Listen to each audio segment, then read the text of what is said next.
வணக்கம். மகா தாட்ஸ் சேனலுக்காக நான் மகாதேவன். இன்று திமுக முன்னுள்ள மிக பெரும் சவால்கள் 3. 1, அடுத்த கட்ட வளர்ச்சிக்கு நகர வேண்டும். 2, கட்சி கட்டமைப்பில் சில மாற்றங்கள் வேண்டும். 3, ஒன்றியத்தில் இந்தியா கூட்டணியில் தலைமை மாற வேண்டும். இந்த 3ஐ நோக்கி திமுக நகர வேண்டும். முதலாவதாக அடுத்த கட்ட வளர்ச்சி நோக்கி நகர்வது என்பது அறிவியல் திட்டங்கள் நோக்கி திமுக கழகம் நகர வேண்டும். 75 ஆண்டுகால அடிப்படைகள் மிக பெரும் பலமான அடித்தளத்தை தந்திருக்கிறது. அதை மேலும் மெருகூட்ட அடுத்த கட்ட வளர்ச்சி நோக்கி அறிவியல் நோக்கி கட்சியின் திட்டங்கள் மாற வேண்டும். அதற்காக இரண்டாவது செயல்பாடாக கட்சியில் அமைப்பு ரீதியில் சில மாற்றங்களை செய்யலாம்.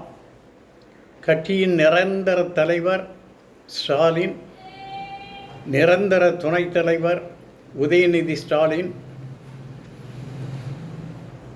அறிவியல் கொள்கைகள் மற்றும் திட்டங்கள் செயல் தலைவர் என்று புதியவரை நியமிக்க வேண்டும். அது PTR பழனிவேல் தியாகராஜன் என்று இருந்தால் சால பொருத்தமாக இருக்கும். அவர் நிதி மந்திரியாக இருந்தபோது மக்களுக்கு உரிமை தொகை வழங்குவதில் 2 ஆண்டுகள் இழுத்தடித்தார். அது ஒரு பின்னடைவு என்று சொல்வோர் உண்டு. மக்கள் விடியல் பயண திட்டத்தை முதல் நாளிலேயே அமலுக்கு கொண்டு வந்தது திமுக கழகம். அதுபோல திமுக கழகங்கள் உடனடியாக செய்த மக்கள் நல திட்டங்களுக்கும் மதிப்பில்லாமல் போனது. 2 அலைகள் 26 தேர்தலில் நடந்தேறின. ஒன்று ஸ்டாலின் அலை, மற்றொன்று மாற்றம் கொண்டு வர புதியவர்களை கொண்டு வர வேண்டும் என்ற புதிய அலை. இதில் புதிய அலை ஜெயித்தது, ஸ்டாலின் அலை தோற்றது. ஸ்டாலின் இமாலய திட்டங்களை நிறைவேற்றி தந்தவர். உதயநிதி ஸ்டாலின் அவருக்கு தோளோடு தோள் நின்று தன்னளவில் இமாலய திட்டங்களை நிறைவேற்றி தந்தவர். உச்சபட்ச நலத்திட்டங்களை மக்களுக்கு வழங்கியும் வாக்காளர்களிடம் வாக்கு கேட்கும்போது 21% வாக்குகளை திமுக கழகத்துக்கு தந்தார்கள். கூட்டணிக்கு 10% வாக்குகளை தந்தார்கள். எதிரணிக்கு 35% வாக்குகளை தந்தார்கள். மாற்றத்தை விரும்பிய அலையே ஜெயித்திருக்கிறது. அதற்கு 2 காரணங்கள் சொல்லப்பட்டன.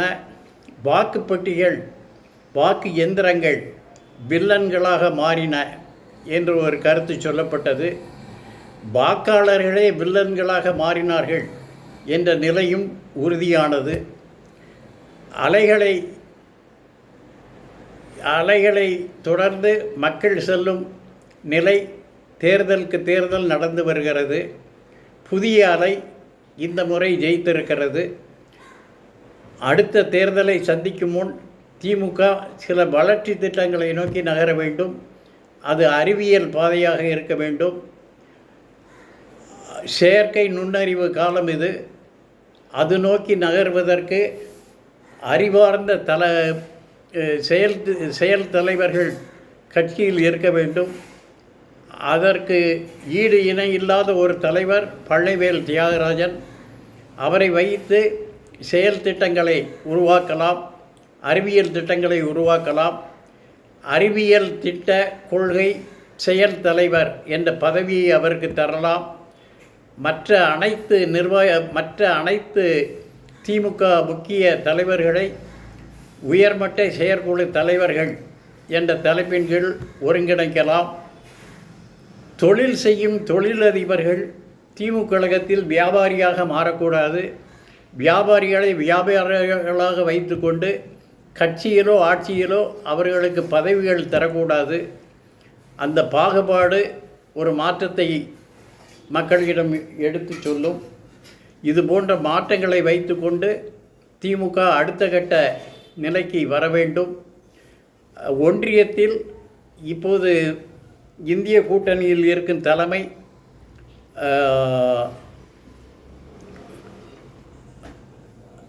நம்பிக்கைக்கு பாத்திரமில்லாத நகர்வுகளை நகர்த்தியது. எனவே அதில் ஸ்திரமான நிலையான ஒரு தலைமை வேண்டும். அந்த தலைமைக்கு திமுக கழகம் பாடுபட வேண்டும். இப்போதைக்கு இதுவே செயல் திட்டங்கள்.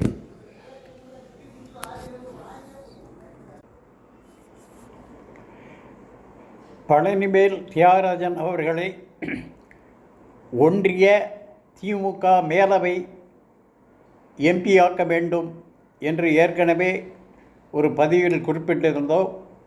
அந்த கருத்தில் மாற்றமில்லை. அவர் எம்பியாக இருந்து கொண்டே தமிழகத்தில் அறிவியல் கொள்கைகள் மற்றும் திட்டங்கள் செயல் தலைவர் என்ற பொறுப்பிலும் இயங்க முடியும்.